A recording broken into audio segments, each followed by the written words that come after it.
Hello, everyone, and welcome to the Purple People Podcast. We are here this week, one Kyle down, and we are back in the Stone Age a little bit with our setup for the podcast.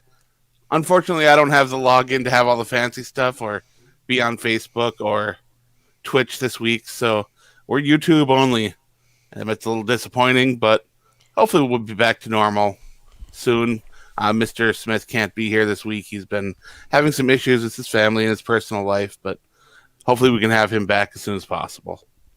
Hey, at least we are not rolled all the way back. We're not recording on Skype, and we have 2 channels of audio. So that is true. we are fancy compared to where we started.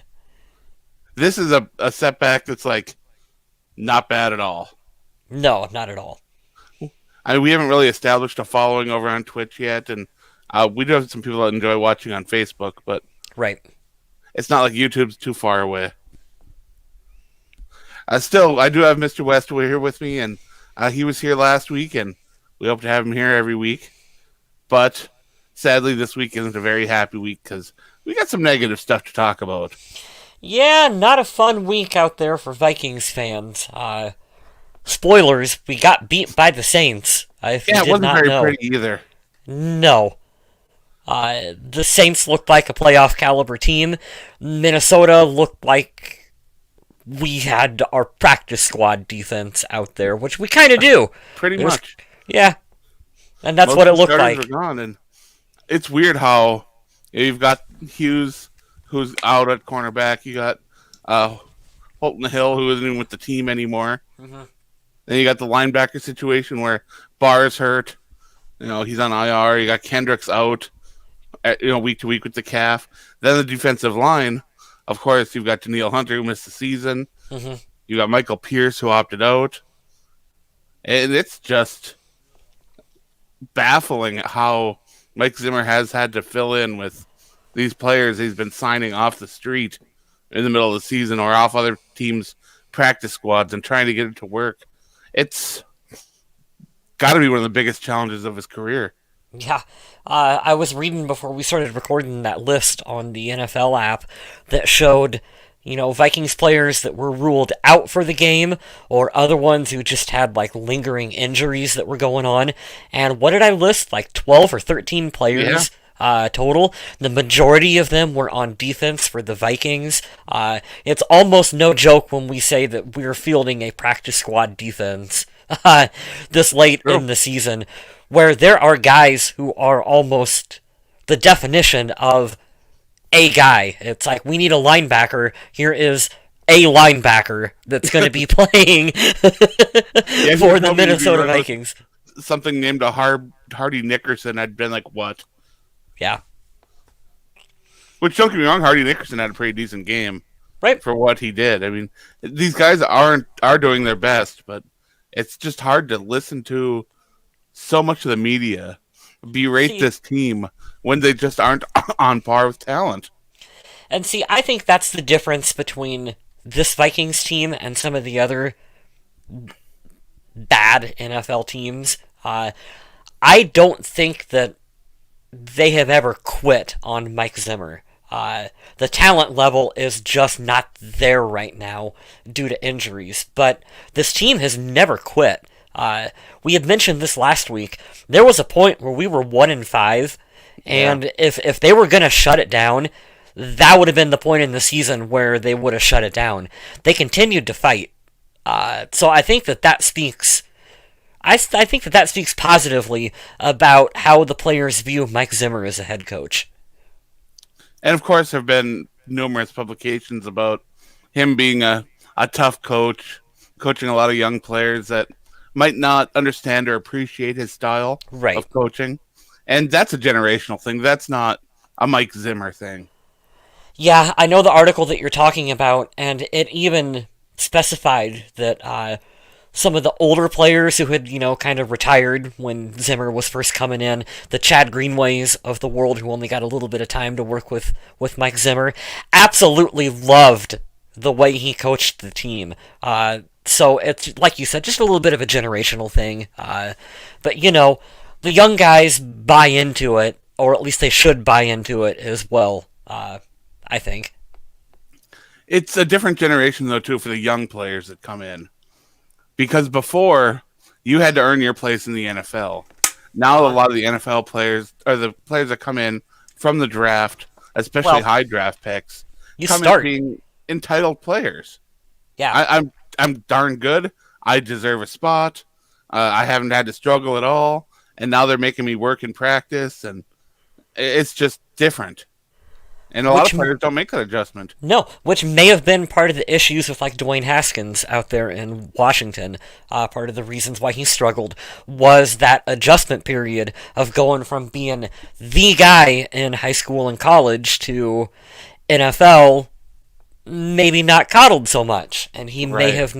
he may have not reacted to that the way that Washington had hoped that he would. Yeah, the Redskins, well, Washington football team, them cutting Haskins is really a wake up call to a lot of young players. It should That be. doesn't matter that if you're drafted early. It doesn't matter what your pedigree is, where you went to school. Hmm. You've got to do your work and you've got to do a good job if you want to stick around in the NFL. Uh, we're seeing teams now more than ever, if it's not working, if it's not the direction that they feel the franchise is going to move in, they're cutting ties with players and coaches faster than ever before and Well, moving I on. had never seen a player really burn a bridge with a team the Is it way J. quick? Ron Curse did. Oh, well, yeah, that too. Now, J. Ron Curse, he just got cut by the Lions this week. Did he really? I didn't know that. So after starting 7 games for Detroit, they're letting him go before the season's even over. What that And says to me is that they don't expect him to play up to the standards of getting enough of a payday to count towards the compensatory pick formula, which is sad because he should be. And now that he still wants a starting job in the NFL, and Minnesota is almost forced to move on from Anthony Harris, there's a chance they might have looked at him now. But he's yeah, burnt that bridge. yeah. So he's not coming back to Minnesota no matter what he really wants. And that's crazy because Detroit is in a rebuild, just the same as you could say that Minnesota is. We're kind of in a rebuild right now as well, We like to too. say reload because it's like It I think that there are spots that need an upgrade, and there's Yes, definitely the players that need to come back healthy. I'm not going to say a full rebuild, but they need help.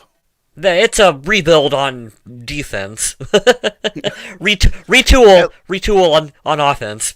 at least the secondary, because that's Yeah. going to be rough. No, you're at the point with injuries right now, Adam. Name a linebacker on this team. It's true. It is Yeah. true. I still can't believe that with Ben Getty and being gone too. Like all these linebackers from last year are just gone, and we're seeing Eric Wilson holding down ship, and Eric Wilson's a Eric good Wilson. linebacker. Yeah, he is. He He's had is. a good season, I but shared an article. I shared an article where they're talking about how he might be due for a decent contract out there in free agency, and that's a name to. Is that something Minnesota's going to want to do, or are they looking at too many other holes on defense? They going to try to spread it around? What are they going to do? one of the good things this year is that the Vikings aren't looking at going into free agency with a bunch of big names that they have to pay. Yeah, that's Eric true. Wilson's the biggest name, followed by Anthony Harris, but I think we've all pretty much accepted that Harris is He's probably going to moving go on. right. He's going to go get a pretty good payday somewhere else. So otherwise, it's a lot of players who either are going to barely or not count against the cap at all when they sign them. So this offseason is going to be kind of nice. And of course, Vikings, the organization, have to hope that there's a nice jump in the salary cap for the NFL for teams Hmm. so that they can not only spread their money around a little bit, but maybe even make a little signing to try to help because there are some issues. But before we talk about a lot of that other stuff, let's talk about that game in New Orleans on Christmas Day. That's why this episode is named Lights, Kamara, Action, number 421. I'm sad I got to miss 420. Yeah, you missed episode 420. I did. I tell you. But yeah, I was spending the day with my family for that. So Right on. we do have Viking Jerome in the chat. He says, "Well, for the Viking season, put out the lights. The party's over." And there we go. And they say that all good things must end. For me, I was so down in the dumps after that 1-5 start that I really started to wonder if this team had the fight in them to do anything. But they fought back and actually got into playoff contention at one point, sat in the bracket and controlled their own destiny. But those injuries just piled up too much. Injuries and mistakes. And uh, I also do want to say, and I've gotten a little bit of criticism for this on Twitter, this is a different season if fans are allowed in US Bank Stadium. I really do believe that. I think US Bank Stadium is one of the biggest home field advantages that there is in the NFL. And when that place is packed and loud, you will see opposing teams make a lot of mistakes on offense, whether it be delay a game, shifting, or something like that. And Minnesota just didn't have that advantage this year. Well, and it's also for the players. I don't know, but the only thing I could relate it to is so like when I was in high school, I was in like drama club, speech club, all that other stuff, and like you could practice, and practicing in front of a couple people, whatever, it's not that good. But then when you're in front of like the school, you can suddenly be much funnier, and it's easier to perform and easier to do all those things. So I would imagine being a player, being at home in US Bank Stadium, filled to capacity. You got the skull chant going on, you got the Gallahorn going off up there. I mean, that's an atmosphere that I would really energize the players, the young players too, and get them playing just at that other level. That you're right, we didn't have this season because there's no one in the stadium. So many young players that Yeah, cutting those practices short, having remote practices. right. I think that was another big disadvantage that hurt this team more than others because of all the youth that was Hmm. on that defense. So, yeah, it's been a weird season, but I'm not ready to say that the Minnesota Vikings are junk. They need a total rebuild. It's just It weird.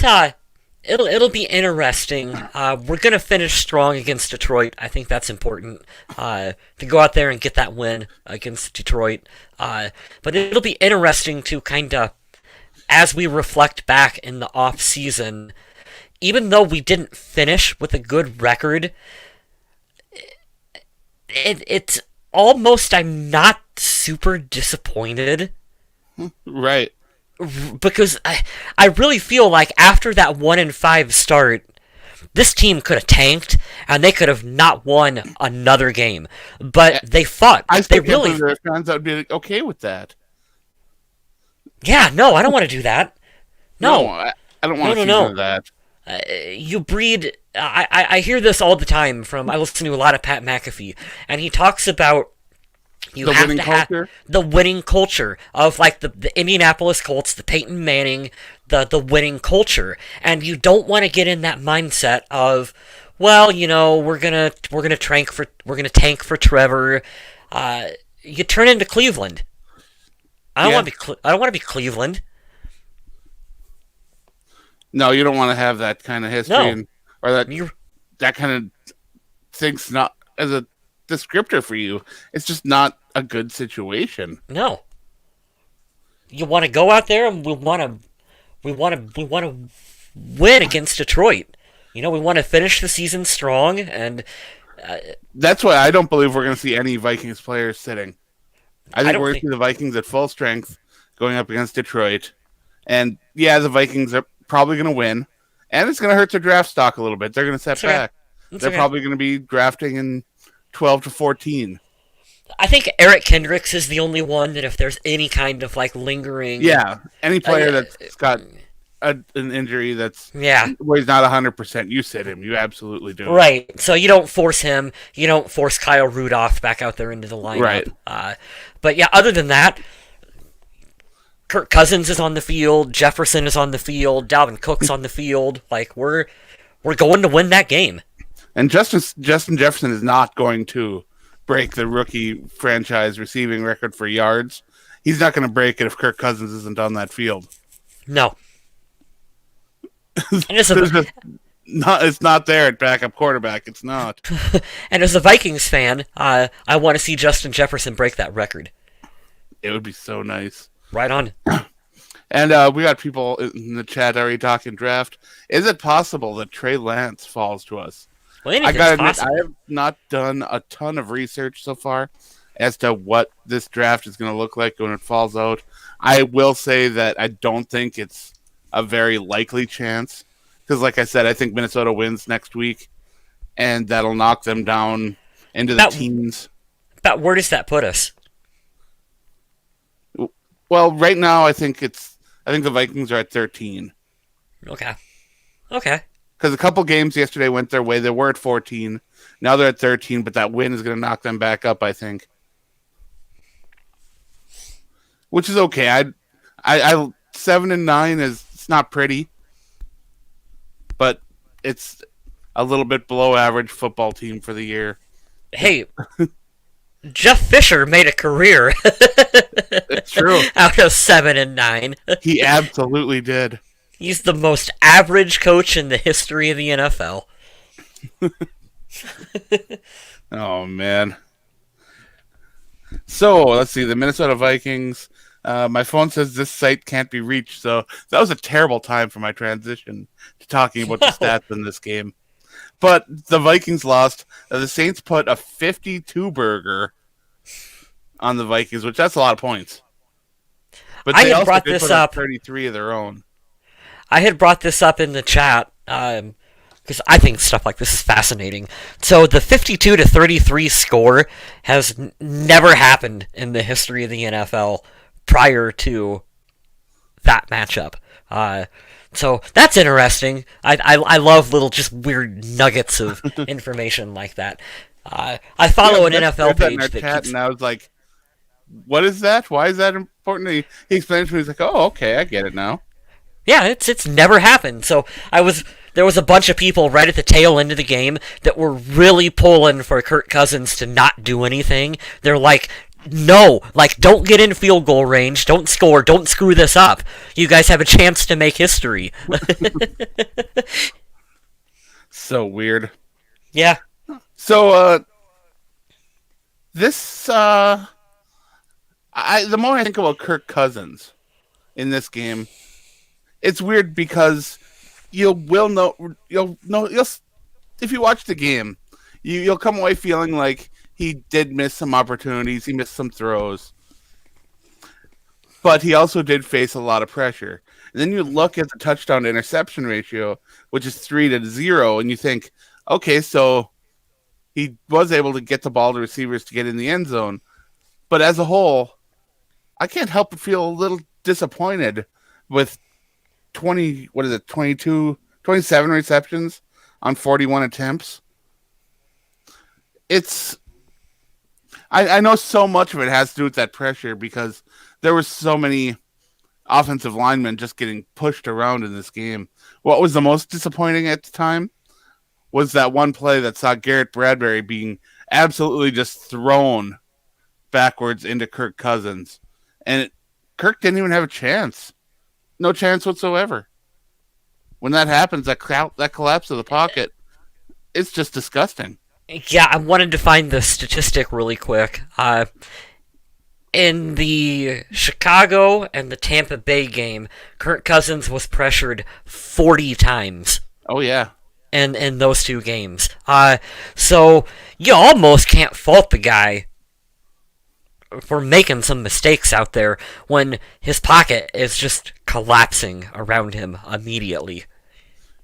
And people also complain that he's not rolling out, he's taking too many sacks. You don't have time. The fact he only took 2 sacks in this game is astounding. Yeah. It's absolutely mind blowing. Dalvin Cook couldn't get his usual game going. The offensive line couldn't get enough of a push, and the lack of C.J. Ham might have been a really big factor. Yeah. C.J. Ham really that good? I mean, I know he's been to the Pro Bowl, right? Right on. And sometimes people forget how important a lead blocker like that can be. You take them for credit. You take the fullbacks for granted. I mean, I think a lot of people think that just stick an extra running back out there on the field and whatever, it'll take care of itself. But I remember when I started watching football, and I never really understood why they didn't just put like the biggest defensive tackle back there and have him plow a hole. But it's more about technique than it is just about power and size. yeah, But Delvin Cook had although 15 carries for 73 yards and one rushing touchdown, which for us that's a little disappointing considering that we have such high expectations for the Vikings running back. we really do. To your last point, really quick, Adam, I always did think that they could have used Linval Joseph as a as a lead blocker on the goal line. Like, who the hell is going to stop Linval Joseph? Fuck it. Just give Linval the ball. Just do it. Yeah. Yeah. I'd like to have seen it. Yeah. That's also why I'm not a head coach. I would be immediately fired for stupid ideas like that. So I'm not sure what all you guys spoke about last week, but we have to talk about Irv Smith Jr. We talked, we actually split the game ball, because you were not on the show, so we do things like splitting game balls. And we gave them to the tight end group collectively, because Kyle Smith and I both felt that in the absence of Kyle Rudolph, our young tight ends on this team have really stepped up and elevated their game, and they've made Kyle Rudolph either expendable, or you're gonna have to take a big ol' pay cut. Yeah, I still don't understand that extension. I like Kyle Rudolph. He's amazing for the community. He's a solid Yeah. tight end, Hmm. but that he's getting paid like a top tight end, and he's not one of the top tight ends in the NFL. No, not anymore. And that position has changed so much. Uh, it's we get so used to Kyle Rudolph. He makes a catch and he immediately either is tackled or out of bounds. That when you see some of the younger guys getting yards after catch, it's like, what? What's going on here? Yeah, he hauled in 6 passes out of his 9 targets, 53 yards, 2 touchdowns. And you gotta love seeing the young guy scoring some touchdowns, getting some momentum, and when he gets his chance on the field, making the most of it. Now, does this mean that we've seen the last of Kyle Rudolph in a Vikings jersey? It's possible, but I think the way that the money's spread on his contract, we'll probably see Kyle Rudolph for at least one more year, and I don't know if that's going to continue to kind of stunt Irv Smith Jr.'s progression as a tight end, or if they'll find a way to make him be on the field more. I'm not sure, but all I know is that I do want more Irv Smith on the field. I want to see Uh, that. I think they've definitely got to look long and hard about what to do with Kyle Rudolph, whether that's trade, dangling him out there for a trade, Yeah. seeing if you can get Seattle. You know, they're always a good trade partner for us. Cleveland. Chicago loves tight ends. They got like 8 of them. Do you trade him in the yeah, right? But do you trade him in the division? Would you send him to Green Bay? I think you got to trade him wherever someone would take him. Yeah, that's kind of how I feel too. It's disappointing, but there's also been some rumors that Cleveland might be interested in his services. Yeah, with the connection with the head coach, I can So see you never that. know there. Yeah. The Vikings' leading receiver in yardage was Adam Thielen. Caught 8 passes for 97 yards and 1 touchdown.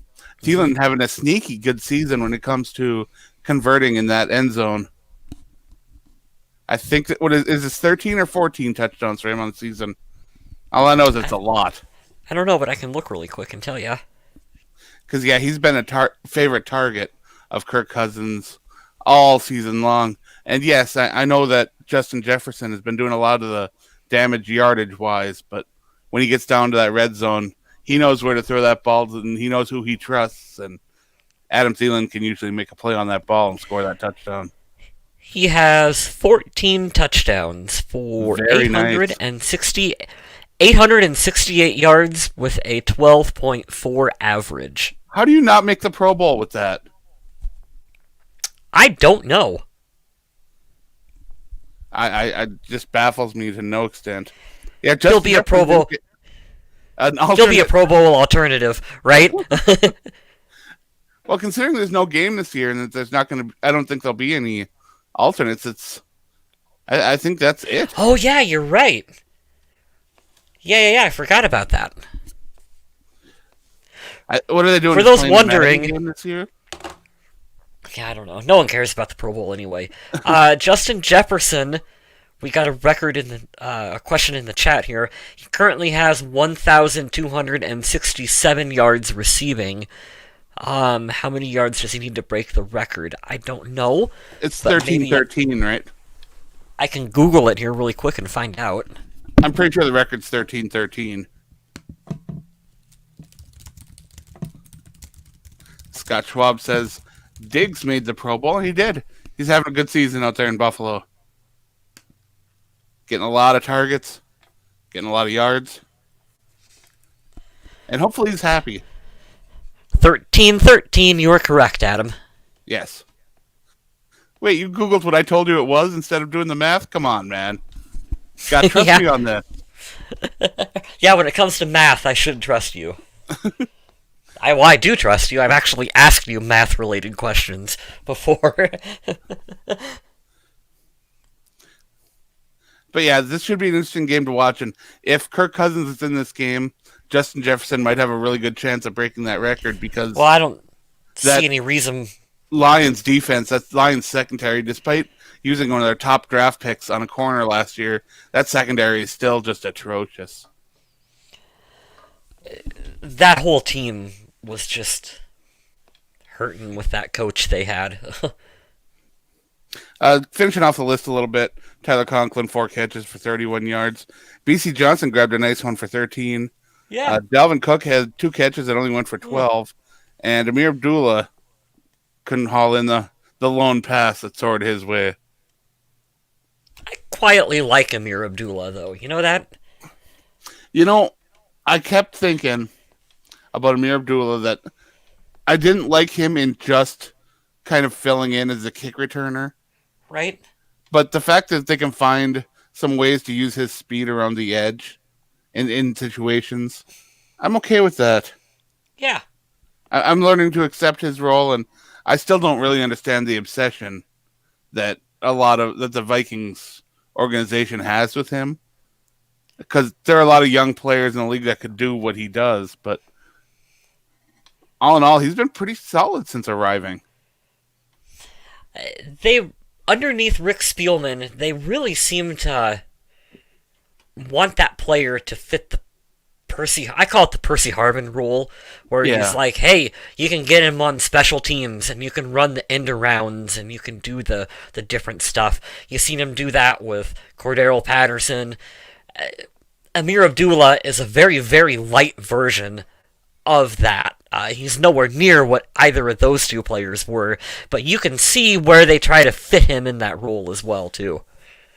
So it must be a trait that Rick Spielman looks for.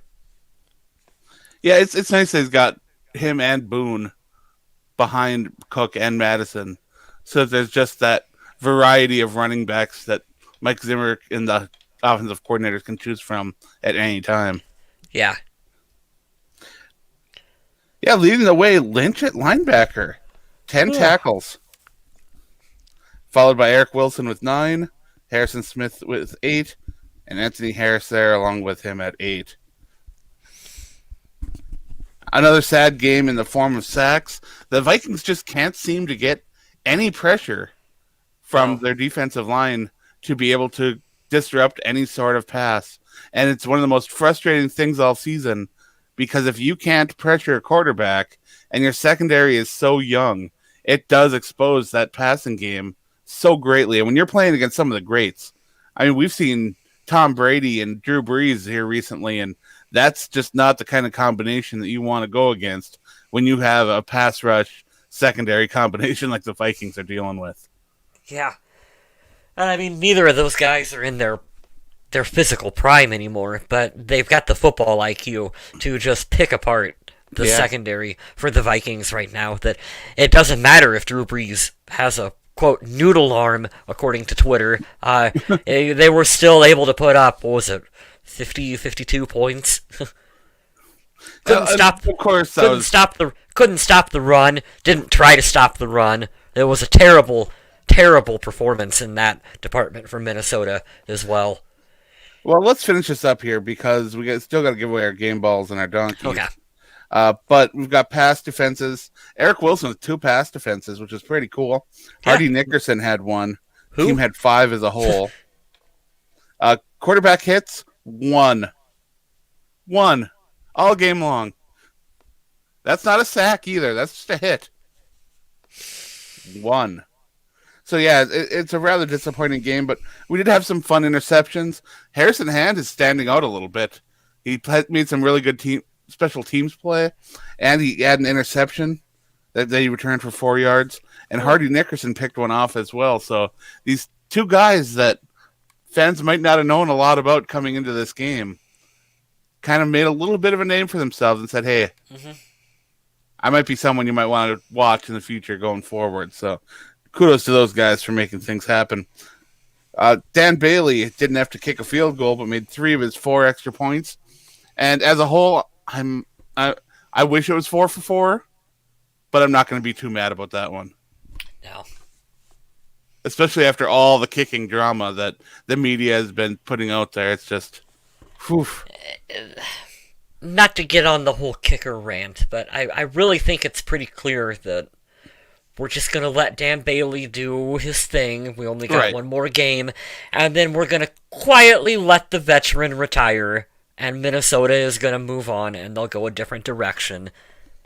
We don't really need to blow this out of proportion. It's true. Yeah. Scott Schwab says, I see a few releases by teams that aren't in the playoff run anymore.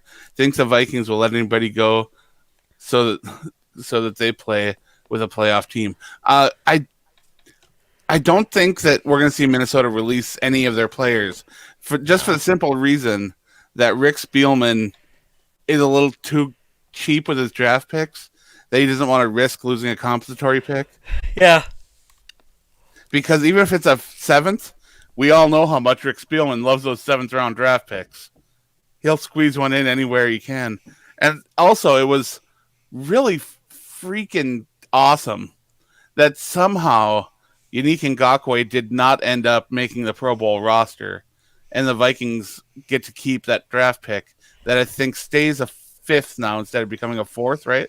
Yeah, correct. I can't verify this, but I heard that the NFL just removed him from the fan voting process after the big to-do was made about how fans from the other teams were going to vote him in and, to try to alter it. Because I don't really think the NFL, even though that was like part of the trade, I mean, it was written in the contract, I don't really think the NFL wants that to become a thing where fans can fuck over, pardon my language, mess over other franchises by voting players into the Pro Bowl like that. But now Ngakoue is still the Vikings team leader this season, and which in is fact, sad. and that's disappointing as all hell. But Yeah. Before we start talking about next week too much, let's give away some game balls and donkeys. I would go with Harrison Hand. Good old Harrison Hand. Good old Harrison Hand. Like you said, you got to be given an opportunity, and you want to run with it. You want to do the best you can, and he's putting his name out there. He's getting some positive game tape.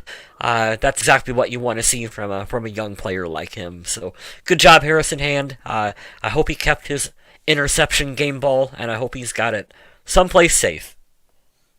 And I'm going to go with Irv Smith Jr. I know that I could have given it to him last week, but I wasn't here, and I want to show that young tight end some love. He has to feel a little bit still frustrated about that drop the previous week in the end zone, and this week he made some diving catches, and you can tell that not only has he been working on that jugs machine, but he's been getting that confidence back together too. And when you see a young guy that can battle back like that and shrug off those kind of like past deficiencies, you know that you got a good player on your hands. Now I'm going to go right into my donkey. And I was rooting for him, and I know that you were rooting for him, Mr. West. But Jaleel Johnson just isn't the answer at the defensive tackle. He's got Yeah. the size, he's got some talent, but as soon as the Vikings can get Michael Pierce back, I think that's going to be a massive upgrade to this team. And of course, Jaleel Johnson might be an okay backup, but they can't afford to have him as a starter for an entire year again. They just can't. He was getting pushed all over that field. There were times that he ended up by the sideline that he got blocked so far out of a play. Some guys, and there's nothing wrong with it, you can make a nice long career out of being a rotational talent in the NFL. Yeah. Some guys are just rotational talent, and he is one of them. We need that Linval Joseph, and we're gonna hope that Michael Pierce is gonna be that player for us because we have felt the absence of Linval all season long from Jerome Minnesota. Donkey's going to the whole defensive line. My donkey is close. Throw a dart and it'll land on someone on the offensive line, and there you go. Garrett Bradbury's the easy one, just because that Yeah. play that he got thrown backwards so far was just so disgusting that it left you with a bad taste in your mouth. And even though other players on the interior of that offensive line just could not play up to standards, you're left with those splash plays that remind you of, hey, that was terrible. What was the phrase you used at the beginning of the show? Not rebuild. You said retool. A reload. Reload. So I think if you're gonna reload, you're looking at maybe one or two position groups that you're gonna try to make a splash in free agency. This is the year that if Minnesota was ever just gonna overspend for someone on that offensive line, you gotta do it. You gotta I make. do need one moment, though, here, because Okay. Rick Spielman, I need you to look at me. You need to look at me Okay. here. Stop drafting offensive tackles, Rick Spielman. You need interior linemen. And fans, stop calling for Riley Reef to get canned. He's doing a good job at left tackle. Yeah. He's making some extra money, but he's doing his job and he's playing pretty well. He doesn't need to be replaced. You know who needs to be replaced? Those guards. They need to be replaced. They need guards that can play at a high level. Right now, the Vikings don't have that. They've got guys who don't even, I'm not even sure should be on an NFL roster. You're right about Rick Spielman drafting tackles and thinking that they can cross-train them and move them over to the guard position. And I mean, I like Ezra Cleveland. I mean, I think he's I think played. he's got potential. Yeah. I still don't know if that's his natural position on the offensive line. The best backup guard or tackle they had playing at guard was Rashad Hill, and for some reason he wasn't getting playing time either. Yeah. So I don't know what the Vikings are doing, but they got to find a way to fix that on the offensive line because Boy. right now they're wasting some good offensive tackle play, and everything around them is just falling apart. Paul Remember Gruber here is hoping for some fresh minds from both the offense and the defense. Special teams need better leadership. And yeah, I completely agree. I think that special teams, we're going to see some turnaround there in terms of the coaching because that's just been atrocious this year. Atrocious was you took the word out of my mind, Adam. Atrocious. Now, I would like to see Mike Zimmer allow a little bit more freedom for offensive coordinator. And I'm not calling for him to hand over defensive play calling quite yet because I think that this has kind of been an off year according to with the personnel and everything like that. But Yeah. I just Mike Zimmer needs to relax a little bit, and I know that that's not in his vocabulary, but he does just need to relax and let the offense do its thing because the Vikings have these weapons available, and once they can fill in a couple spots on that offensive line, this offense is going to be loaded. One of the interesting points of that article that we had shared that it kind of made the rounds, Adam, that they were talking about how he didn't want to implement like RPOs into the offense because he viewed it as a gimmick. I'm assuming, hey, Mike Zimmer has been around the NFL a long time. He's seen a lot of gimmicks come and go in this league.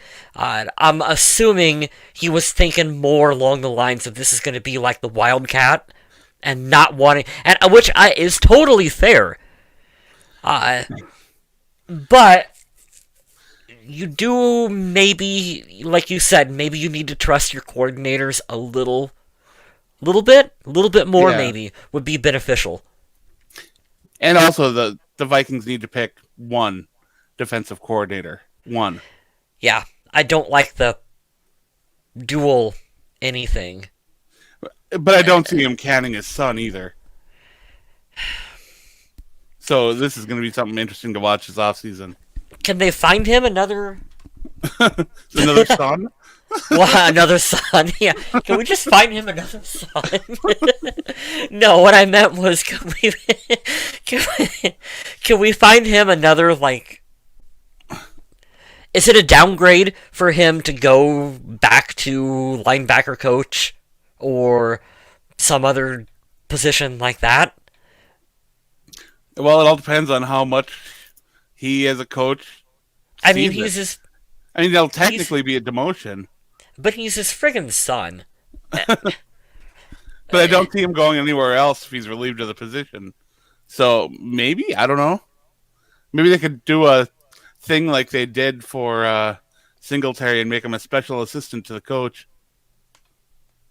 Did you hear? Sorry, my flash is like trying to. Yeah, you're getting flashed all over.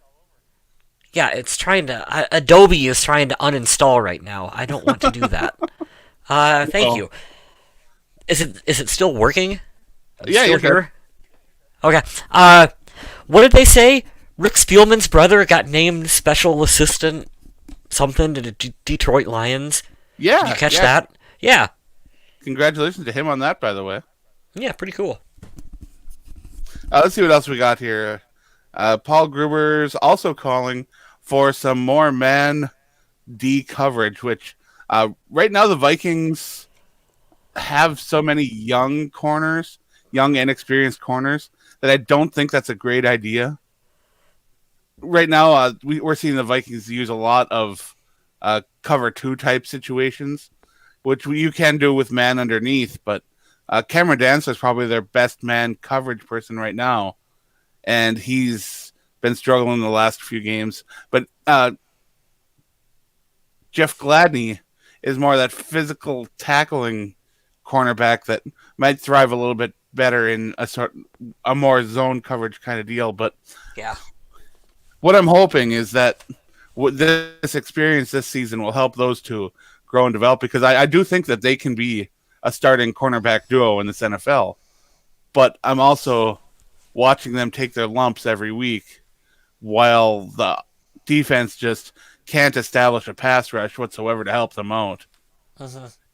And I miss Daniil Hunter so much because he is just so tough to block, and opposing offenses have to pay so close of attention to him that they can lose track of other players on the defensive line. He not only is his own presence, but he can expose things for other players on his team to get things done. And you can see a lot more success from those blitzes when you realize that, hey, these offensive linemen are making sure that Daniil Hunter can't get through. So, yeah, and it would be nice to see another defender come in opposite of Daniil Hunter next year, because I'm not 100% sold on a Feedy. I like what I've seen from DJ Wanham. Jalen Holmes has played okay, considering that he hasn't been able to really do a lot for the sacks. So there are some talented players, some good guys that can rotate on through, but there's not that guy to put next to Hunter. Everson was so good, and we saw it so long with Jared Allen drawing attention and helping out pass rushers like Brian Robinson and Everson Griffin. Those guys had really great work. Well, Jared Allen was there. And by the way, Jared Allen is a finalist for the Pro Football Hall of Fame this year, so I think he makes it. I he really do. could be first ballot. I think he deserves first ballot. So hopefully that can happen. Yeah. All right, so let's keep moving on here. Let's see. Here's a fun comment. I thought our offense did a good job the past few games. 33 points should be enough to win any game Yeah, if you that's have good fair. special teams and defense. Yeah, especially with when you win the turnover battle, when Minnesota comes out and yeah, they fumbled twice last on Christmas Day, but they're able to recover both of them, and they were able to have two takeaways of Drew Brees, but one of them they picked off, and I don't even know if they gained the yardage. It was a quick 3-and-out, and it was an ugly, ugly series. Yeah. So even if the defense did make some plays and help out, the offense at times couldn't really convert, and that's kind of natural. We had mentioned this in a previous show too. Outside of uh, Thielen and Jefferson, the cupboard is pretty bare at wide receiver. Yeah, I think that's another area that you're going to be looking to retool in this offseason because they have to find that complementary third receiver that I don't really feel like we have on this team right now. Mr. Smith thought it was going to be Tajay Sharp.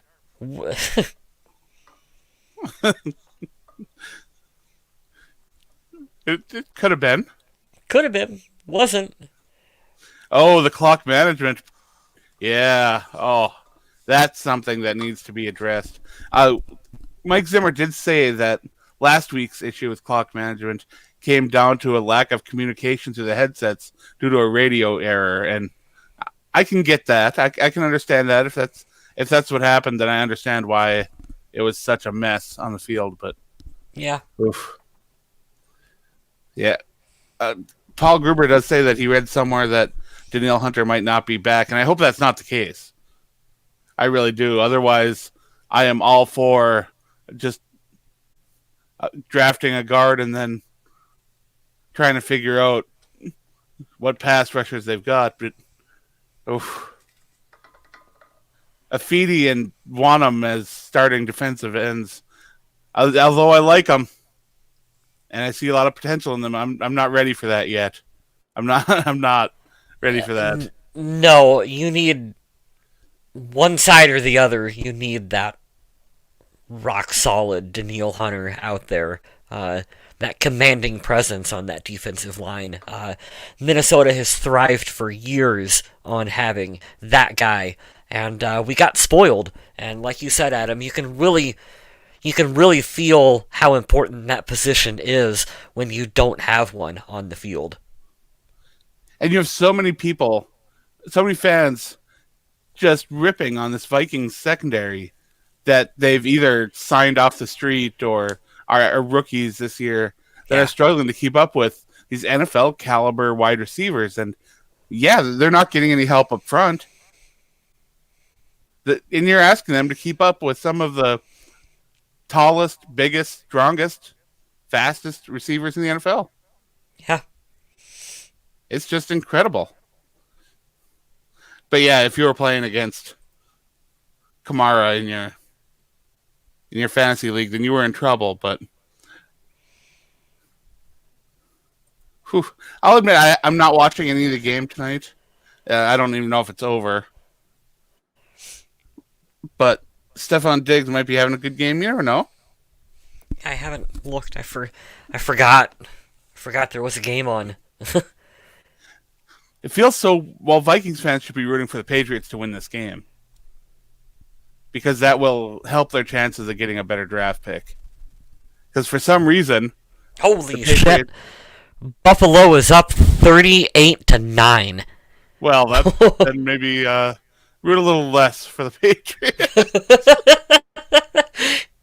Uh, let's see what old Diggsy is doing right now, shall we? So yeah, the Vikings aren't going to get any help from the Patriots then when it comes to that draft pick. Oh, he's only got 145 yards and 3 touchdowns. Oh, well, that's nice. He's having himself a game. Oh So, yeah, who said that they had to play him in fantasy? Rest in John. peace to your fantasy squad. Yeah. Oh, John.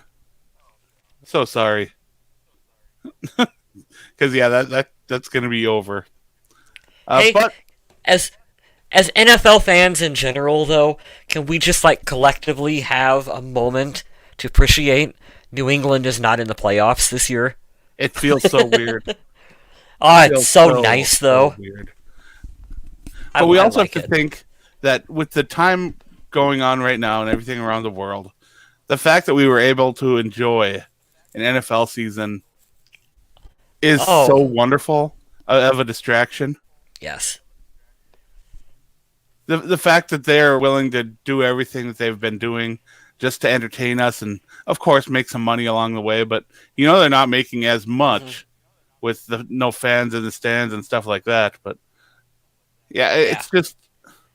it's nice when you're sitting at home all the time and you're trying to figure out what to do, and the NFL season is still there to entertain you along with a couple of other shows and things like that are still going and producing new content right now. It's Right. just it's a crazy time, and I'm happy to be distracted by fantasy football and the NFL and the Minnesota Vikings, even though they won't be in the postseason. So I do appreciate that. But I think we've had a lot of questions about the off season, and I think we all kind of feel the same way as Vikings fans. We're kind of ready to switch into that off season mode where we're talking about, I've seen that over on the Viking Age too. A lot of the contributors over there are yeah, pitching yeah, yeah, articles yeah. about the off season and personnel and all that. And the season's not over. I mean, we still got more. We still got Detroit. So we've had a lot of questions about like Vikings Jerome. He's asking like defensive line worth drafting in the first round. I'll be perfectly honest, I don't know yet.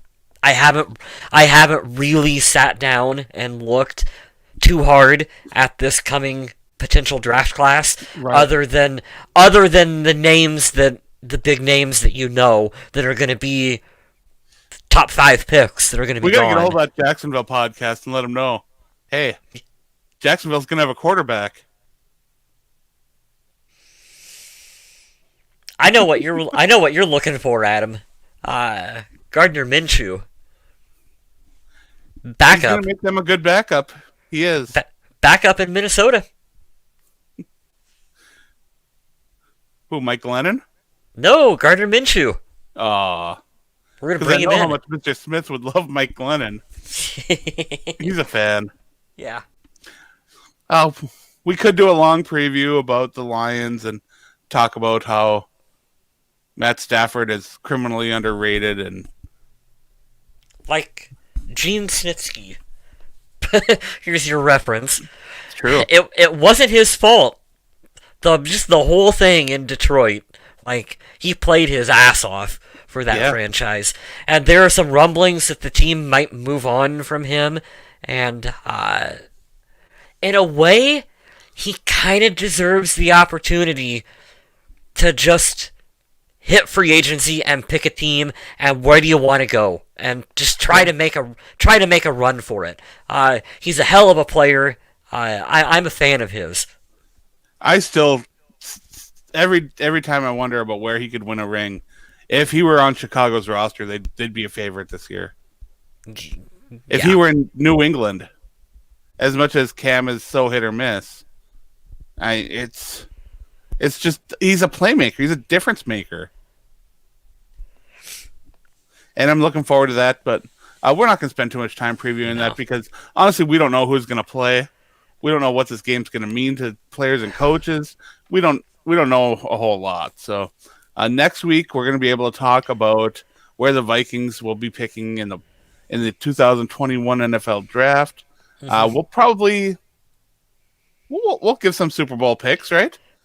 yeah. Maybe we'll be bold and do some Super Bowl picks, and then we will have our end of the season awards coming up. Those are always a lot of fun. We'll kind of start Sure to they switch are. over. We'll kind of start to switch over gears into the off season. We'll look forward. We like to do our positional breakdowns every year. Jerome Look wants some forward. Fitz magic. There you go. That no look pass was just amazing, though. Whew. You gotta love that. Okay, so Survival League, one strike handed out this week. Craig picked the Browns to win, and I don't blame him. I'd have picked the Browns too if they were Yeah. available. So Craig got his first strike there. Otherwise, the other five competitors are going to stay put with 4 of us with 2 strikes on the verge of elimination. Logan's 6 picks, still absolutely clean, no strikes. So we're going to be heading into week 17. If you're still in there, one of the other 5 along with me that are live for the prize package, make sure to get your picks in because you don't want to get a strike for not making a pick. That's the worst way to get a strike. But otherwise, get your picks in. And this should be a fun contest for everyone with some really neat prizes. So we're having a good time. Vikings Jerome here is calling for a Super Bowl between the Packers and the Chiefs. I think that I'll save it for next week. Okay. I know where you were going with that, but that's next week's episode. John Young wants to see Ezra Cleveland at left tackle in week 17. You know what? Okay.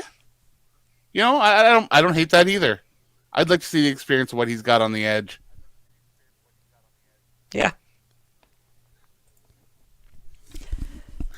And on that note, I think that we're going to call it a show. I think so too. Unless you got something else you want to talk about. I am tired. So, and yes. I want pizza, so I'm going to make pizza. But ooh, what kind of pizza? Oh, the pineapple? You don't want the, no, it's a. I got a cheapie from Walmart, one of their $1 pizzas, so it's going to be terrible, but it's going to be food. Oh, no. Hold on though. Do you dress it up with your own stuff, like your own cheese and your own pepperoni? And normally, no.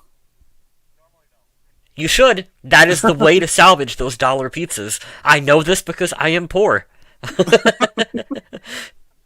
Oh man. But yeah, check out my stuff over on the Viking Age. I helped out a bit over there while Adam Patrick spent some time with his family over the holidays. It was his son's birthday, and so he took a little bit of time off, and I held down ship over there. And so a lot of the articles about the Saints, Packers, or Saints and Vikings game was by me. So if you check those out, I'd greatly appreciate it. That's how I make my living. Also by writing articles over on Undead Walking, talking about The Walking Dead, whether it's the shows, the comics, video games, whatever. It's a great franchise, and if you're interested, the Vikings secondary. Oof. Otherwise, I haven't streamed on Twitch in a while, but hopefully I'll get up and going on that again because I'd love to do that. Meanwhile, you go ahead and pitch your art. You can check my stuff out. I don't know if Adam can show the link or not, but if not, just check me out over on YouTube channel. Yeah, it's on our YouTube channel. It's on our Facebook page. You can go ahead and check me out on there. We got Purple People podcast merchandise. I have some of my own photography as well, too. Please check it out. You might like it. Otherwise, shares are always appreciated on social media. That helps spread the word and get more people to see my stuff, too.